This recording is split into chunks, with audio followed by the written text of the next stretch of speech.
Hello, it's time to make things again. It's Mermay, and since I like to jump on hype trains, I decided to make a mermaid. And where do you usually find a mermaid? Correct, in teacups. So that is what we are going to make today. First, we need a teacup, and I think I saw one outside.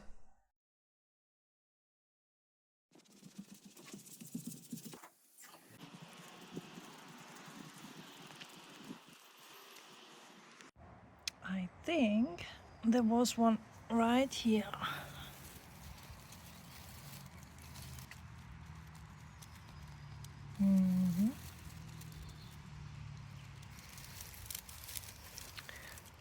Got it. Now that we got our teacup, we can start to sculpt. I made a small armature and start to wrap it up in clay. Give it a little silicone brush treatment and check if it fits in the teacup. As you can probably see, I already primed the teacup with white gesso. I make some kind of stone construction to elevate the floor. I continue to sculpt the mermaid, still wrapping clay around the armature and giving it a rough shape. I measure the size of the head and begin the quite exhausting process of sculpting a tiny face. Once I'm satisfied with the progress, I can go on with some side characters. I want to make a starfish and a little octopus.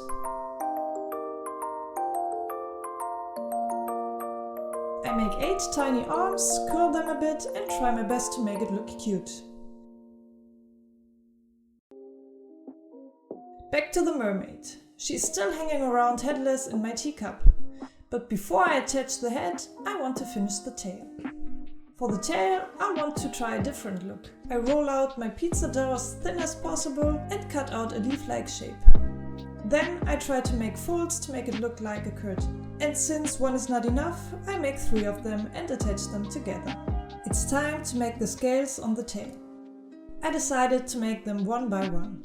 Since it's a small sculpture, it won't take too long and the effect is pretty cool. I make the ears and hide the process behind my hand. Thanks to the primer, the head is a bit sticky, so the ears stick perfectly to the head. I also want to make something like a crown. For that, I add different sizes of my favorite sausage shape to the head. Now I can finally attach the head to the body. It's important that the camera has the focus on the hand, else we would end up with the perfect footage. I add blue colored spaghetti to the head until it looks like tentacle hair. And I can now finally attach the tail to our mermaid.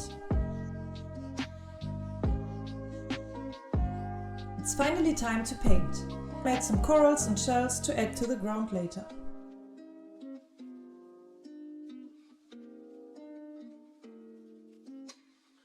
For the mermaid, I start with a base of pan pastels to get a smoother look. I give her a light skin color and make a red gradient on the ears.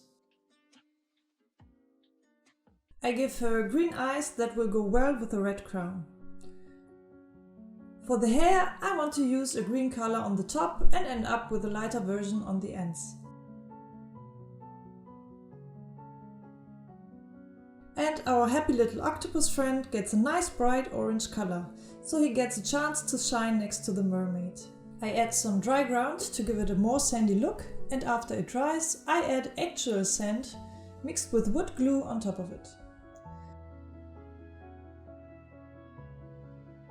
To add some color to the ground, I attach some colored grass and flowers. I can now glue the corals in place. I add glitter on the top of her head, but will end up painting over it. The glitter is a bit too large to make it look like the way I originally had in mind. I start painting the tail in a light red color. I get a bit darker before going in with purple and ending up with a dark green. I go back to the red for the tail and try to end up with a golden color for the ends. And finally, I repaint a gold to red gradient on her head.